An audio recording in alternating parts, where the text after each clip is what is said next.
ஒருவர் மற்றவரை மதித்து வாழ கடமைப்பட்டிருக்கின்றோம். அவருடைய அடிப்படையில் இன்றைய நாளில் கொத்தடிமை தொழிலாளர் ஒழிப்புக்கான ஒரு ஒழுங்குமுறையினை நாம் எடுத்து இருக்கின்றோம். இதை அனைத்து மாநில சமூகம் இணைந்து நின்று வழக்குகளையும் உங்களுடைய நிதி பகுதியில் வைத்து எனது வாழ்நாளில் எந்த ஒரு மனிதனையும் குற்றவியலாக நடத்த மாட்டேன் என்று சொல்லி ஒரு உணர்வை எடுத்துக் கொள்வோம்.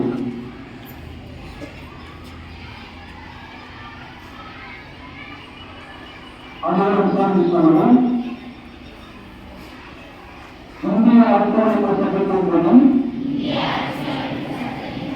மனிதனை கணித பொருளாக்குவதும் வலுக்கட்டாயமாக வேலை சுமத்து வழக்குகளுக்கும் தடைப்பிணைய தொகையை வழங்கி கட்டாய பணிக்கு வற்புறுத்துவதும் தண்டனைக்குரிய குற்றமாக வரையறை செய்யப்பட்டுள்ளதால் கொத்தடிமை தொழிலாளர் முறையை முற்றிலும்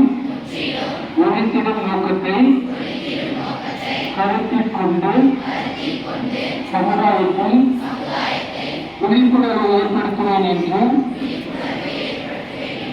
கொத்தடிமை தொழிலாளர் முறை எந்த தொழிலில் இருந்தாலும் அதனை அடையாளம் கண்டு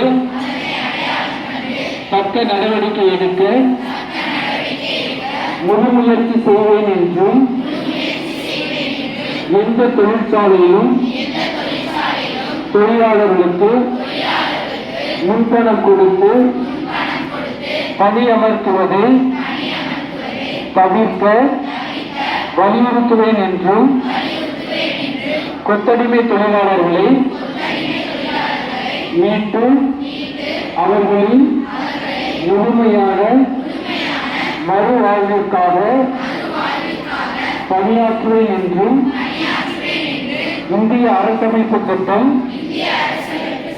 வகை செய்துள்ள அடிப்படை உரிமைகளை அனைவருக்கும் உரித்தாகுவதற்கு கொத்தடிமை தொழிலாளர் முறை ஒழிப்பு சட்டத்தை சீரிய முறையில் செயல்படுத்த உறுதுணையாக இருந்து கொத்தடிமை தொழிலாளர் இல்லாத மாநிலமாக உருவாக்குவதற்கு சிறப்புடன் செயல்படுவேன் என்றும் நான் உலகாக